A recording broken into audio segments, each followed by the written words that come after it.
이제 수요일이면, 다음 주 수요일이면, 오늘 촬영한 날짜 기준으로 다음 주 수요일이면 여러분들이 등교를 해야 돼요. 27일이죠? 27일 날 등교를 하는데, 지금 3학년들은 등교를 하고 있어요. 그래서 수업도 들어갔는데, 애들이 전부 마스크를 쓰고 이렇게 눈만 이렇게 해서 수업을 들으니까 너무 무서워요. 여러분들도 좀 이따 등교를 하면 그렇게 될 텐데, 여러분들 전혀 반응이 없어요. 어떤 말을 해도 마스크로 가리고 있고, 그 다음에 뭐 얼굴도 이렇게 다 눈밖에 안 나오니까 반응이 전혀 없어요. 그러니까 여러분들이 등교 수업을 해도 외롭기는 똑같을 것 같아요. 지금 카메라하고 저밖에 없지만 외로워요. 근데 등교 수업을 해도 외로울 것 같아서 참 걱정이 됩니다. 또 하나의 걱정은 여러분 노트정리 안 했을까봐 걱정이 됩니다.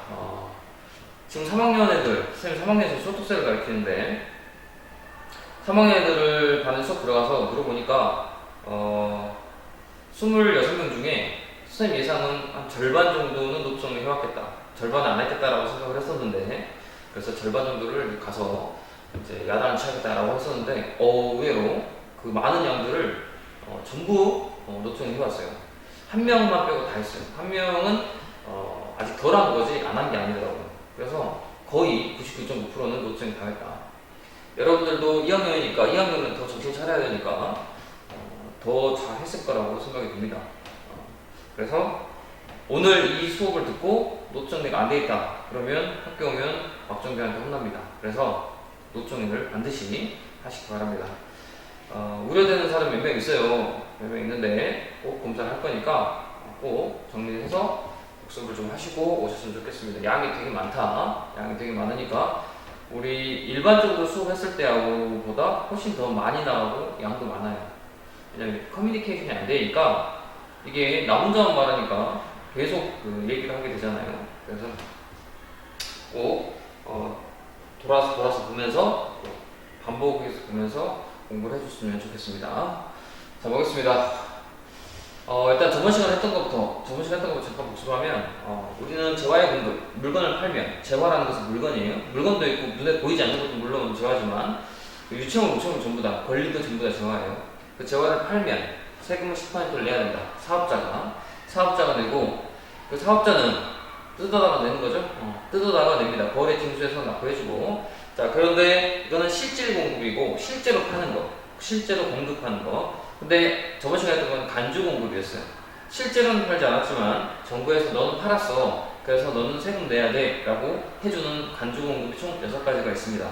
위에 5가지는 사업자들한테 이미 공제해줬던 거, 이미 매입수익으로 돌려줬던 거를 다시 뜯어내는 느낌이고, 그 다음에 마지막 6번째, 판매 목적 타사업적 연출은 사업자의 기간의 자금을 완화시켜주기 위해서, 자금 부담을 완화시켜주기 위해서 사업자를 도와주는 컨셉을 했어요.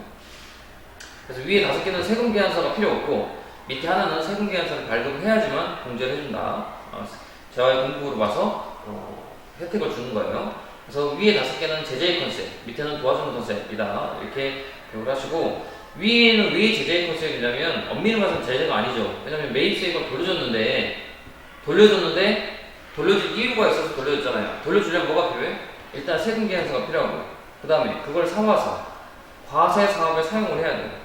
자기의 사업과 부합하게 사용을 해야 돼요. 만들어서 부가시켜서 팔아야 돼요. 그래야 그 뒤에 사람이 전부 다 세금을 내게 되는데, 부가시켜서 팔지 않고 자기가 소비해버린 거야. 자기 마음대로. 그러면 그 사람한테는 자기가 소비했으니까 자기가 소비세를 냈어야 되고, 매입세액을 공제해준다. 즉 세금을 돌려주면 안 되는 거였다고.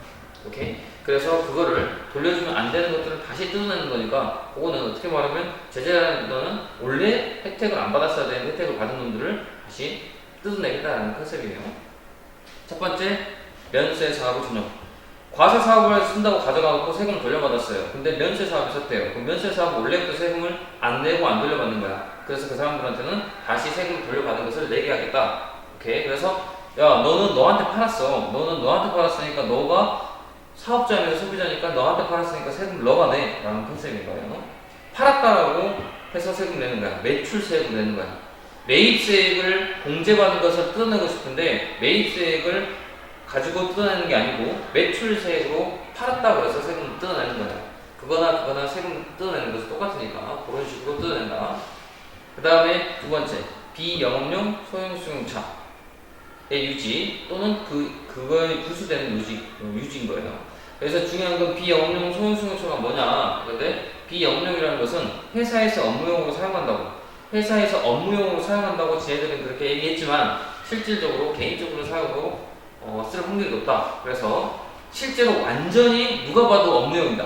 누가 봐도 회사 일에 사용한다. 라는 것 빼고는 전부 다 비영업용으로 보겠다라는 거예요. 비영업용으로. 그래서 그런 게 뭐가 있었어요? 그러니까 공제해주는 거. 사업용, 누가 봐도 사업용으로 쓰는 것들. 용달 자동차, 그 다음에 자동차 판매업, 경비업, 그 다음에 경비 세콤, 그 다음에 자동차 운전학원, 그 다음에 렌트카. 이런 것들은 그 차가 없으면 회사 자체가 이용이 안 되는 거야. 그래서 그런 것들은 인정. 세금 다시 다 돌려줘.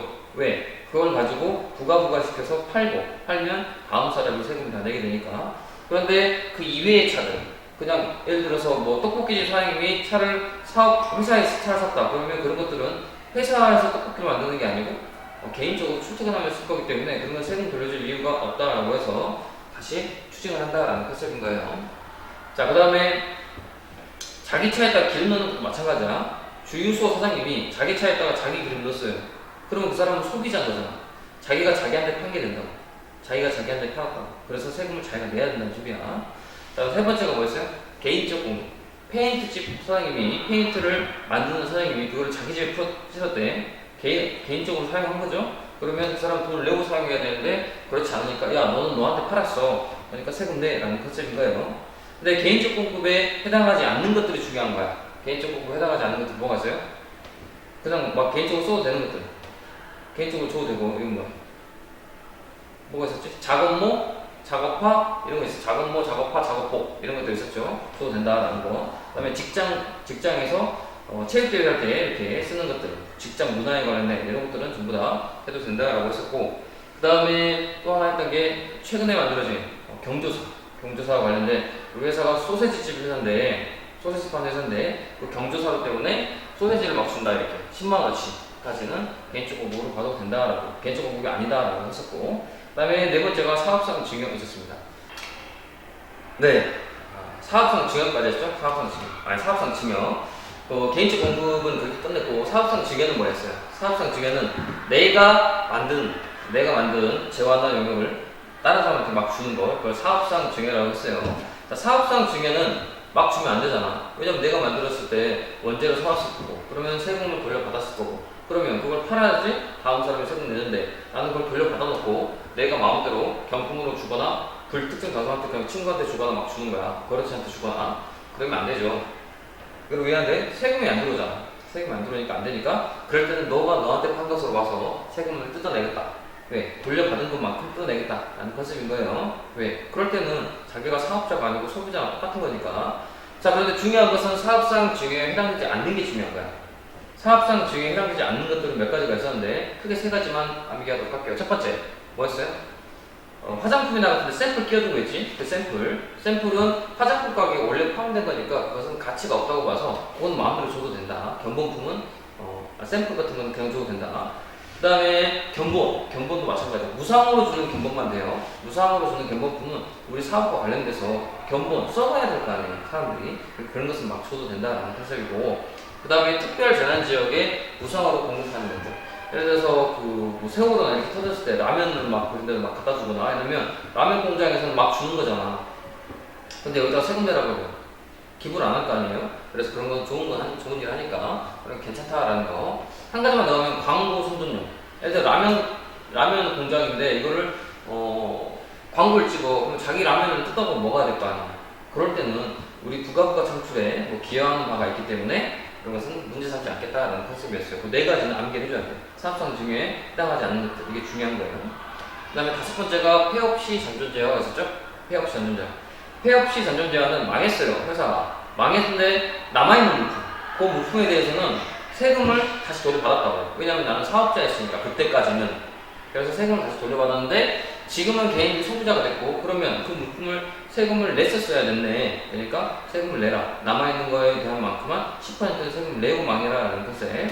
마지막 판매 목적 타 사업장 반출은 판매 목적으로 다른 사업장, 대리점으로 옮기는 거죠.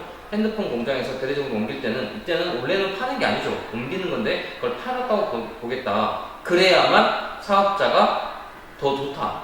왜 좋은지는 저번 시간에 숫자를 통해서 말해줬어요. 자, 그렇게 이해하시면 되고, 그렇게 총 6가지가 간주 공급이었어요. 공급이 사업자 입장에서는 공급이 아니지만 정부 입장에서는 세금을 뜯어내야 되니까 공급으로 보겠다. 그래서 너가 너한테 판 것으로 봐서 너가 세금을 좀 내라 라는 뜻에, 자, 오늘은 그 이어서 간주 공급 6가지 했는데 그걸로 보지 않는 거래가 있대요. 항상 이렇게 세무에게는 약간 법이거든요. 법. 차변 대변이 아니고 법이에요. 그러니까 말이 많고 예외가 많아. 예외. 이렇게 하자 원칙을 정하고 예외는 이렇게 나와. 그래서 원칙을 알고 예외를 알아야 돼요. 원칙을 알고 예외를 아는 게 세무회계 공부법이에요. 회계는 그냥 일반 재무회계 원가회계는 계산을 쭉 풀면 돼. 로직이 있는 거야. 논리대로 쭉 가면 돼요. 논리대로. 예외가 별로 없어요. 논리로 쭉 찾아가면 아, 이거는 이렇게 되고 응용이 된단 말이야. 근데 이 세무회계는 공부 방법이 좀 달라. 서영은은 종이 쳤어요.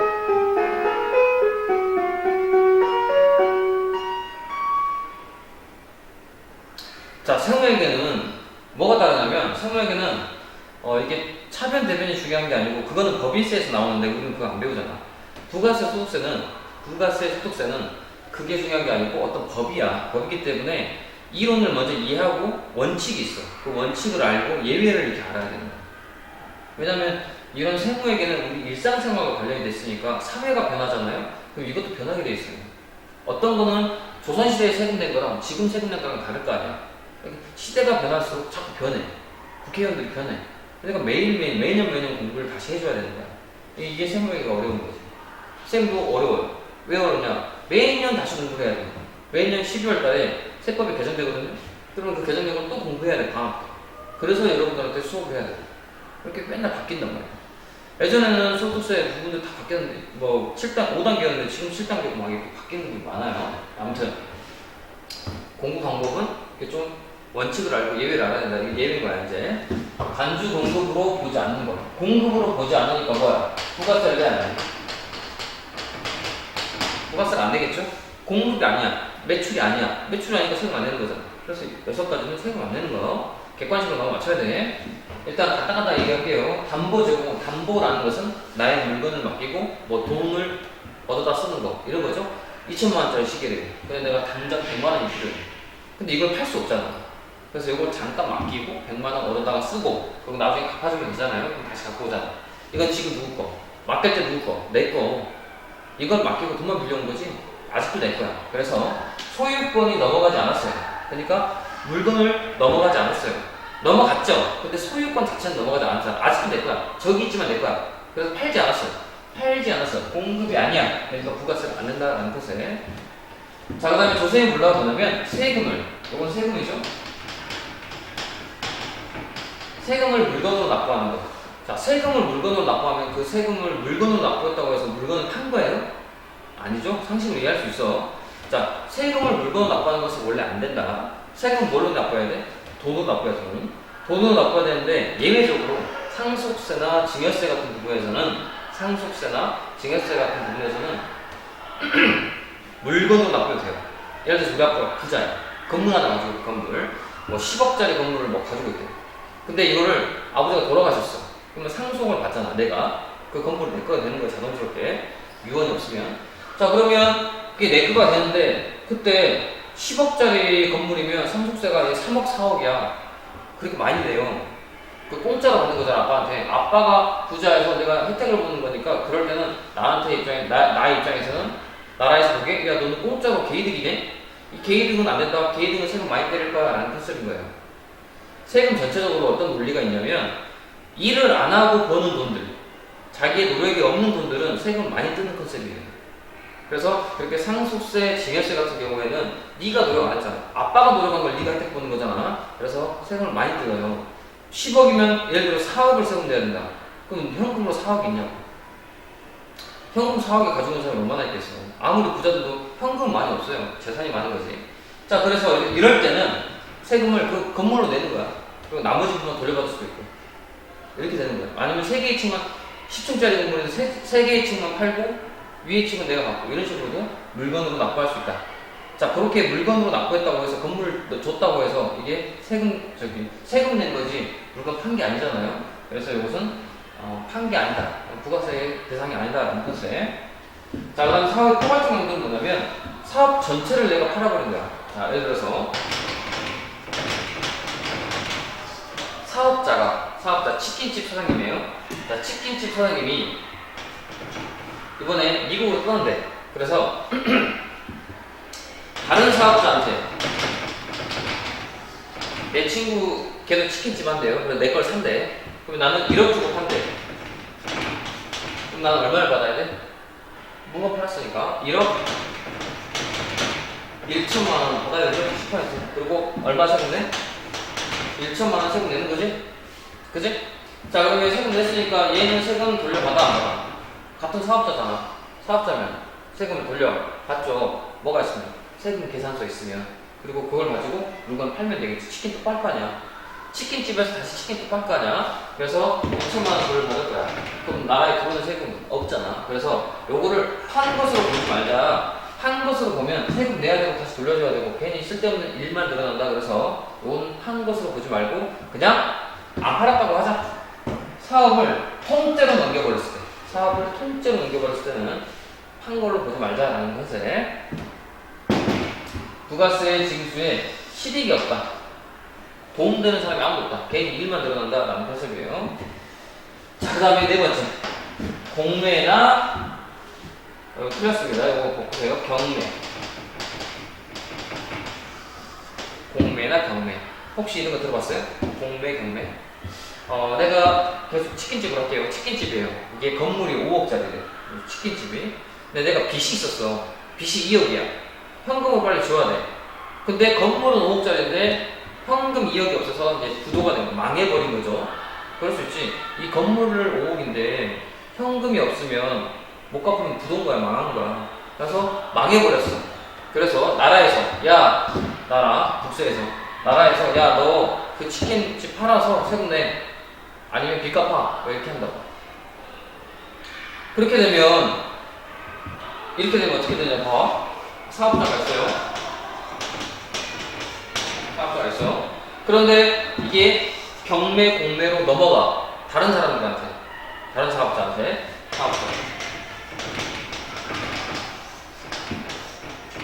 이 사람은 지금 누구한테 파는 게 아니고 일단 집에서 기다리는 거야. 누가 대신 팔아주는 거야? 나라가 대신 팔아줘. 왜? 지금 망했다니까. 그 다음 세금도 못 내고 빚도 못 갚는 상황이야. 그랬을 때 이 사람은 지금 5억짜리 치킨집이 얼마에 팔는지 몰라요. 경매가 이 사람들이 얼마에 사겠다고 이렇게 많이 할 거 아니에요. 누가. 그러면 가장 높게 사겠다 하는 사람한테 파는 거지. 나라가 대신 팔아줘. 그리고 빚 갚고 세금 내고 나머지만 돌려주는 거야. 근데 이 사람한테 줄 때 이게 예를 들어서 5억이다. 그러면 이 사람한테 얼마 주겠어? 5억 플러스 얼마? 5천 이렇게 주겠지? 이 사람은 이렇게 5천을 이렇게 내야 되지? 그쵸? 그래서 얘는 나중에 5천을 돌려받는 거죠. 위에 거 똑같잖아. 그치? 근데 지금 위에 거 다른 게 뭐냐면 얘는 지금 망했어 안 망했어? 망했다고. 망했어요. 그럼 망한 사람한테 5억 5천을 다 주고 나서 이 사람이 5천만 원 세금 낼까 아니면 중고로 튈까? 다시 망했어요. 어차피 한국에서 이제 나는 못 살아. 망했어. 그래서 나는 이 가게를 팔 거야. 팔았어. 부가세를 같이 줬어. 이 사람은 부가세 내고 튀어. 그냥 안 내고 튀어. 당연히 안 내고 튀겠지. 그치? 그래서 안 내고 튈 확률이 높으니까 이걸 자체를 파는 것으로 안 볼게. 파는 것으로 안 보고 파는 것이 아니다라고 보는 거지. 이렇게 팔면, 경매를 팔면. 그러니까 팔지 않았으니까 세금도 내지 말아라. 돌려주는 것도 없다. 주지 말아라. 이렇게 되는 거야. 오케이? 이렇게 되는 거야. 자, 그 다음에 이거는 뭐냐면 그런 거 봤어요? 뭐 개발지역이라고 해서 도로가 이렇게 있다. 도로가 이렇게 있고 여기 이렇게 도로가 있는데 우리 집이 여기 있었어. 근데 도로가 이번에 이렇게 확장이 된대. 그래서 우리 집을 박살내야 된대. 나라에서 와서, 정부에서 와서 이 집을 좀 딴 데 옮기세요. 돈 많이 줄게요. 라고 하면서 이 집을 철거해야 된다, 철거. 그래야 돈을 넓힐 거 아니야. 이런 거 봤죠? 이런 게 뭐야? 이런 집들. 그렇게 되면 이거는 공급을 안 보는 거야. 왜냐면, 지금, 이해를 좀 해보세요. 이거를, 만약에 내가 이 집을 판다. 그럼 집을 파는 것은 그 사람이 사용 소비하려고 팔아요? 아니면 이거를 사서 그냥 박살내는 거야? 사서 박살내는 거지? 소비한다는 개념이 아닌 거야. 그러니까 소비세, 부가세는 그걸 가지고 자기가 취득을 하고 사용하고 소비를 해야지만 내는 건데 얘는 사용 소비 컨셉이 아니에요. 그냥 다 박살내려고 하는 거야. 그래서 아예 공급을 보지 않는 거예요. 아예 공급을 보지 않고 그냥 돈 주고 끝내는 거예요. 부가세를 안 걷는다고. 각자한테 부가세 내고 밖으로 안 한다는 거예요. 부가세 내고 밖으로를. 이렇게만 이해하시고 넘어갈게요. 그 다음에 신탁재산의 이전이라고 해서 신탁이라는 것은 우리가 금융수업에서 배웠을 텐데 맡기는 거야, 맡기는 거야. 신탁. 신뢰. 믿고 맡기는 거지. 누구한테? 나의 재산을. 이렇게 되는 거야. 근데 예를 들어서 우리 엄마가 나한테 건물 한 채를 줬어요. 그래서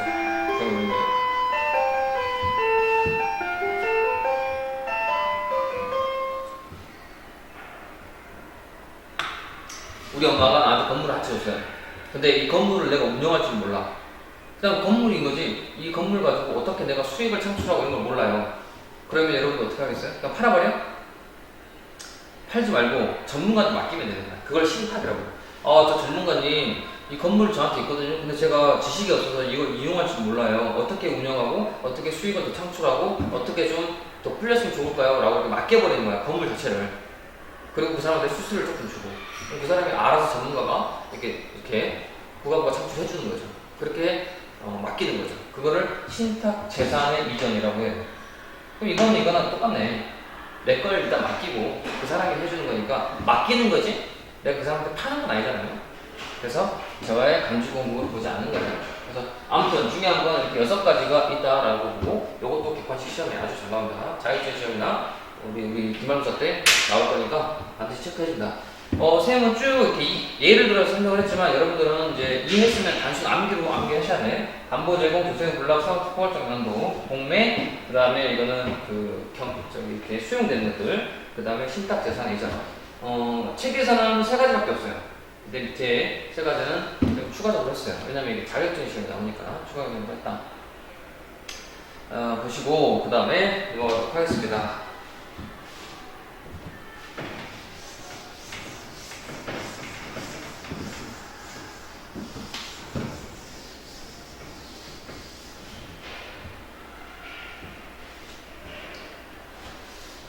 자, 이제 저와의 간주 공급 끝났어요. 간주 공급 했고, 간주 공급의 예외적인 것도 했고, 이제 공급 시기예요.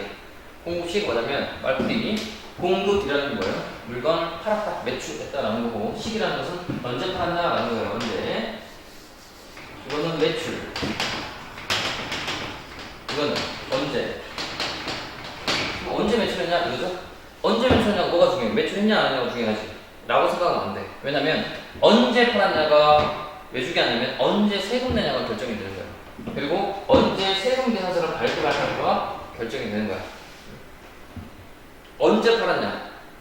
선생님 물건 팔면 당연히 물건 주고 돈 받으면 그때가 판 거죠. 맞아요. 그때가 판 거예요. 있잖아. 이동이 필요한 경우에는 인도할 때. 인도 이거요? 인도가 아니고 뭐예요? 물건 줄 때가 판 거지. 돈 받고. 그게 일반적인 거예요. 일반적인. 근데 이동이 필요 없는 경우도 있어요. 예를 들어서 뭐가 있어? 건물 같은 거 있잖아, 건물도 좋아요. 건물을 팔았어. 그럼 건물은 그대로잖아. 그치? 그때는 내가 팔았으니까 상대방이 이제 사용해야겠지, 그 건물을. 그때 이용 가능하게 될 때, 상대방이 사용할 때.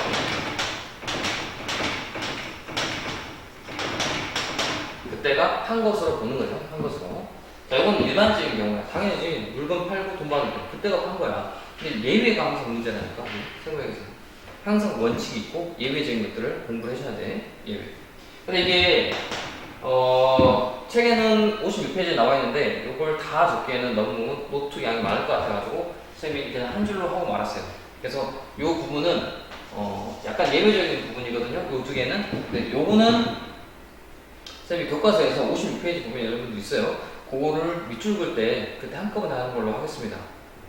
왜냐면 이거 다 적으면 여러분 노트좀 너무 많아 필기가. 그래서 내가 일부러 이거 뺐어. 그래서 이렇게만 적어놓고 요거는 책에서 공부하는 걸로 이렇게 할게요.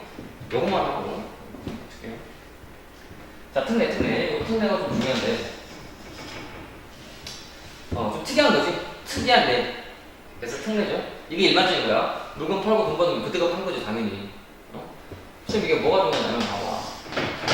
이 부가세, 과세 기간, 세금 내야 되는 기간이 여기가 1기, 2기, 예정 확정 이러잖아. 그지? 1월 1일, 6월 30일, 그 다음에 7월 30일 이렇게 됐을 때 예정 확정 예정 하잖아요. 그럼 이때가 물건 주고 돈 받았대. 그럼 이때가 판 거니까 세금 먼저 내야 돼. 이때 4월 25일까지 세금 내는 거지? 맞지? 그리고 이때 팔았대. 이때 판 것을 본대. 그럼 언제? 이때 1월 25일까지 세금 내는 거지? 이렇게 언제까지 세금 내는 거가 달라져요. 그렇기 때문에 언제 파냐, 언제 팔았냐가 중요한 거야. 근데 이건 좀 특이한 거지. 이건 상식적인 거. 이건 좀 특이한 거. 볼게요. 장기 할부예요. 장기 할부. 할부인데 장기래요. 할부라는 거 알죠? 비싼 물건을 샀을 때 돈을 쪼개서 내는 것을 할부라고 부르잖아요. 예를 들어서 자동차 같은 경우. 자동차 3천만 원짜리래요. 근데 3천만 원이 없어. 그래서 일단 2천만 원만 내고 1천만 원은 할부로 끄는 거야. 2년 동안 내겠대. 쪼개서 내겠대. 그런 것을 장기 할부라고 그러죠. 그래서 얘는 기본적으로 1년이 넘어야 돼. 장기 할부는 기간으로 한번 그려보면 이렇게 되겠죠. 이때 자동차를 받아. 자동차. 예를 들어 현대차에서 내가 자동차를 샀어요. 그럼 또 받았지? 그 다음에 돈을 조금만 줬어. 아니면 안 줬거나. 그리고 돈을 쪼개서 낸대. 한 번, 두 번 이렇게 쪼개서 낸대. 대금 지불하고 이렇게 해서 쭉쭉쭉 낸대요. 그래서 이때부터 이 대금 잠시만요. 이때부터 여기 쭉 대금의 끝까지 이걸 끝이라고 보면 대금의 끝까지가 1년 이상 넘어야 된다. 1년 이상이어야 되고 이 대금은 몇 번 쪼개야 되면 2번 이상 쪼개야 된대. 2번 이상 쪼개면 된대. 이건 3번이죠? 2번 이상. 1년 이상이 되고 대금은 2번 이상으로 분할해서 납부하면 그게 장기 할부 판매가 되고, 이 장기 할부 판매에 속하는 자동차 같은 것들은 이때가 판넬이 아니야. 인도가 판넬이라며. 이때가 판넬이 아니고 이때가 각각 판넬이래요. 자동차가 300만 원이래. 이때 100만 원, 100만 원, 100만 원 냈대. 그러면 이때 판 거 따로따로 다 판 거야. 세금 이때 판 거 서로 따로따로 다 판 거야. 각각 판대요. 그것을 뭐라고 하냐면 약정일이라고 부르는 거야. 같은 말. 회수 기일, 도래 기준. 회수 기일. 사업장에서 돈을 받았을 때의 기일. 다른 말로 각 부분을 받기로 할 때. 받기로 할 때. 시험 문제에서는 하나, 둘, 셋 이렇게 3개로 나올 수 있어요. 다시. 자동차 같은 것들은 할부로 판매를 자주 해요. 할부로. 장기 할부라는 것은 몇 년 넘어야 된다고? 1년 넘어야 되고 대금 몇 번? 2번 이상 쪼개야 되는데, 그럴 때는 인도날이 당연히 판날로 봐야 되겠지만 돈 받는 날, 그날, 각 부분을 받기로 한 그날들 각각을 판날로 해서 각각을 세금 내라라는 거예요. 그러니까 예외적인 거잖아. 원칙은 뭔데? 물건 넘기면 무조건 그날을 판 걸로 보는 거지. 그게 원칙이야. 예외로 각각. 그거를 다른 말로 약정해. 정해놓은 거지. 언제 내라. 다른 말로 회수 기일 도래 기준. 돈이 회수할 수 있는 회수되는 기준인 거죠. 회수되는 기준. 자, 그 다음에 중간지급 조건부는 요거는 뭐냐면, 요거 똑같이 한번 그려볼게요. 중간지급은 보통 우리 아파트나 이런 거 지을 때, 아파트를 사거나 그럴 때 쓰는 것들인데, 뭐가 냐면 처음에 계약금을 줘. 계약금 넣는데 아파트를 짓잖아. 아파트를 막 지어. 아파트가 어떻게 되냐면 분양이라는 걸 어떻게 하냐면 여기다가 아파트를 짓겠습니다. 25평짜리 뭐 30층을 짓습니다. 요 관심 있는 사람들은 돈을 내세요. 계약금 내세요라고 해요. 계약금 쫙 내. 그걸 가지고 먼저 짓기 시작해요. 그리고 나서 중도금, 잔금 같은 걸 낸다는 거예요. 보통 그래요. 자, 그럼 계약금을 내고 중도금도 내고 그 다음에 또 중도금 또 낼 수도 있어요. 중도금 1, 중도금 2, 중도금 3 이렇게 낼 수도 있어요. 중도금을 내고 그 다음에 나중에 잔금 중도금 내고 중도금 내고 또 내고 또 내고 해서 마지막 제일 끝에 다 내 이제 끝. 그리고 나서 아파트가 완성이 되면 이제 뭐 하는 거야? 아파트를 주는 거죠. 넘겨주는 거죠. 이런 식으로 거래하는 게 보통 아파트의 거래거든. 집 걸 때. 이렇게 여기서부터 여기까지 여기부터 여기까지 거리가 인도까지 잔금 오 미안해요. 잔금까지 거리가 6개월 넘어야 돼. 6개월 이상이 돼야 된다. 헷갈리네. 자, 6개월 이상이 돼야 되고 좀 헷갈렸어요. 다시 6개월 여기 인도까지 계약금부터 인도까지가 6개월 이상이어야 되고 그 다음에 여기 잔금까지가 3번 이상 쪼갰을 때 계약금을 포함해서 3번 이상 쪼갰을 때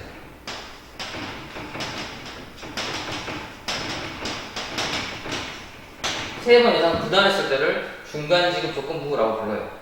이렇게 파는 아파트 같은 계약은 언제 한다고? 각각 돈을 받을 때 이때를 전부 이때까지를 전부 한 날로 받는 거예요. 그래서 세금을 여러 번 내야 되는 거야. 쪼개서 내는 거지. 됐어요? 자, 장기랑 헷갈릴까? 장기는 인도를 먼저 하는 거야. 자동차를 먼저 주는 거야. 그 다음에 돈을 나눠서 내는 거지. 그때는 각각 이때 돈을 낼 때, 사업자 입장에서는 돈을 받을 때, 각 부분 받을 때 그때가 세금을 물건 한 걸수로 보고 그때 세금 내라라는 컨셉이고, 이 중간 지급은 아파트 같은 거래에서 일어나는데 계약금, 중도금, 잔금 이런 거 있을 때는 3번 이상 쪼개야 되고 계약금부터 인도까지가 몇 개월 이상? 6개월 이상 돼야지만 중간 지급 조건부고, 이것도 마찬가지로 이렇게 돈을 받을 때 각 부분을 받기로 할 때 회수 기일 도래 기준으로 물건을 판 것으로 본다라는 거예요. 그때 뭘 줘야 돼? 세금 계산서를 줘야 돼. 상대방한테. 자, 이렇게 보고 그 다음에 계속적 공급이라는 것은 완성도는 뭐냐면 완성도의 비율에 따라서 결정하는 거야. 예를 들어서 건물 짓는다 그러면 이렇게 계약할 수도 있겠지만, 건물 짓는다 우리 집 좀 지어주세요라고 맡길 거 아니에요, 건설업자한테. 그러면 30% 완공이 되면 나는 돈을 40% 줄게요. 5억짜리 집인데 30% 완성이 되면 40% 돈을 줄게요. 80% 완성이 되면 70% 돈을 줄게요. 이렇게 계약을 하는 거지. 완성도에 따라서 계약을 할 때 그때도 마찬가지로 이렇게 각 부분을 받을 때 여러 번 쪼개서 받을 거 아니야. 그치? 30%에 얼마 받고 50% 되면 얼마 받고 이렇게 그때를 한 것으로 와서 그때를 공급 시기로 하겠다. 팔았던 시기로 하겠다라는 거예요. 그 다음에 이제 계속적 공급. 이건 뭐냐면 계속적으로 파는 거지. 예를 들어서 이런 거예요. 우리가 물건을 한 번 주고 물건 돈 받고 이렇게 하면 끝나는 것도 있지만, 전기 가스 있죠. 전기 가스 같은 거는 그냥 틀면 계속 나와야 되잖아. 그치? 전화해서 저기요 전기 5,000원어치만 넣어주세요. 전기 5,000원어치 나오고 딱 끊어주고, 저기요 가스 5만원어치만 주세요. 5만원어치 받고 끊어주고, 이게 아니잖아요. 그치? 계속 틀면 나오는 거잖아. 그냥 계속적으로 파는 것들은 이때는 정해놔야 될 거 아니야. 야, 내가 계속 줄 테니까 그냥 매달 15일날 그냥 가스비, 전기세 내. 정해놔야 될 거 아니야. 그치? 그렇게 정해놓는 것을 각 부분 받기로 한 때라고 하는 거야. 이해되니? 오케이. 자, 이렇게 해서 요 4가지 기준은 똑같아요. 이 정의가 다른 거지 기준이 전부 다 뭐다? 약정일이라고 암기하시면 돼. 결론은 이거야. 요 4가지는 요 위에 거랑 일반적인 거랑 다르게 그냥 정해진 돈 받을 때 그때가 세금을 내야 되는 기간이구나 라고 하면 돼. 오케이. 근데 이게 정의는 좀 알면 좋겠어요. 장기 할부는 뭐라고? 1년 이상. 그리고 몇 번 이상 쪽에? 2번 이상 쪽에. 얘는 중간 지급은 6개월 이상, 몇 번 쪽에? 3번 이상 쪽에. 3번 이상 쪽에. 오케이. 계속적 공급은 전기, 가스 같은 경우. 그 다음에 완성도는 그 계약할 때 몇 퍼센트 비율에 따라서 돈 얼마 주겠다라는 그 비율을 정해주면 그 비율대로 세금을 내게 하는 거. 자, 여기까지 재화의 간주공급 받고 하나만 더 마칠게요. 왜냐면 이게 지금 재화잖아, 재화. 용역도.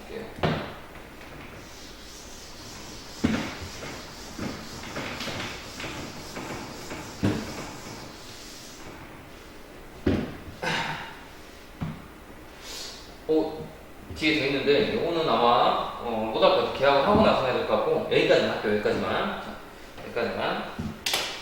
자, 이건 뭐 얼마 안 돼요. 자, 용역의 공급식이 뭐냐면 용역 아까는 재화였고 이건 용역. 용역은 뭐죠? 서비스 같은 거죠. 서비스. 내가 직접 연물을 제공해 주는 거. 내가 내 손으로 아니면 내 몸으로 내 신체로 서비스를 제공해 주는 것들을 용역이라고 하든가, 그렇죠? 아니면 또 어떤 건물을 빌려주는 거, 그것도 용역이라고 했잖아. 건설업, 숙박 이런 것들. 자, 그래서 연물을 제공하거나 아니면 사용 소비하게 될 때 그때를 한 것을 보는 거야. 공급 시기로. 예를 들어서 미용실이다. 미용실에서 언제 판 거야? 그 미용실 용물을 제공해 주거나 내가 미용을 해주거나 그 해줬을 때 돈 받았을 때 그때 판 것을 보겠다는 거지. 그다음에 사용 소비할 때 이건 임대료 같은 거죠. 건물 임대료.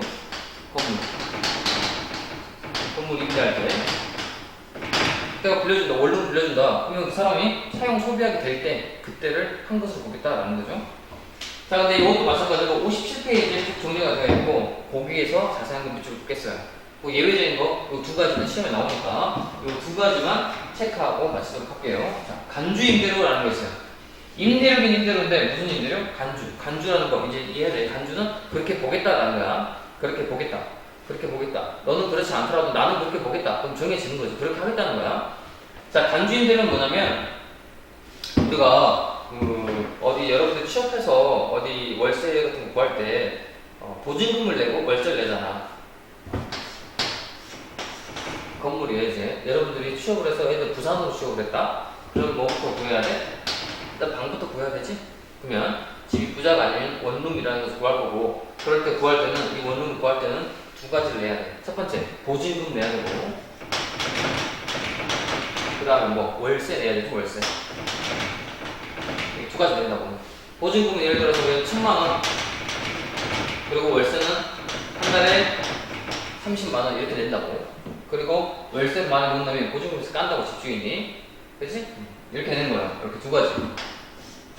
그러면 집주인 입장에서는 이 보증금은 내가 일단 집주인이 가지고 있는 거잖아. 근데 장롱 속에 보관해? 아니면 통장에 보관해? 통장에 보관할 거고, 통장에 보관하면 뭐가 달라붙어요? 이자가 달라붙지? 그 이자. 요거를 집주인 입장에서는 임대료라고 부르고, 요거를 통장에 집어넣어놔. 이걸 통장에 집어넣으면 이자가 붙는데 그 이자도 임대료라고 불러요. 둘 다 임대료야. 왜냐면 집주인 입장에서는 요것도 들어오는 수익이고 요것도 들어오는 수익이잖아. 이자도. 근데 이름이 똑같으면 안 되니까 얘를 그냥 너는 그냥 임대료라고 간주할 거야. 그래서 간주 임대료라고 부르는 거야.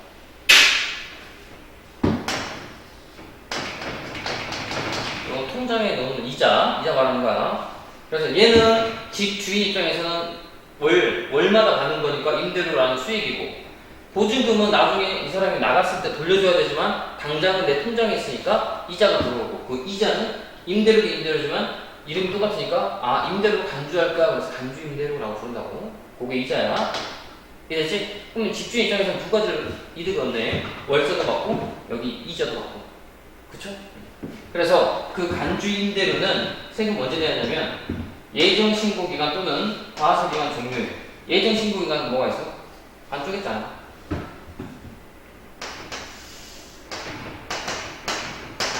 여기가 1기, 여기가 2기. 맞죠?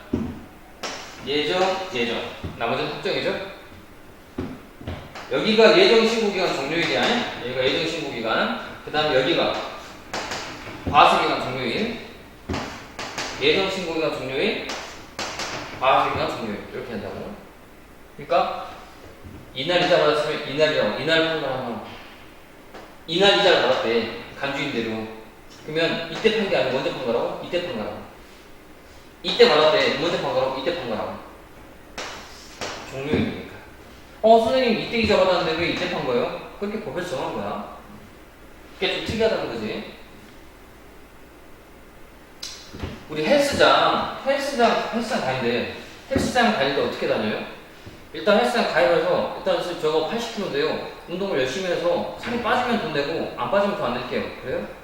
그럼 우리 다 돈 못 내요.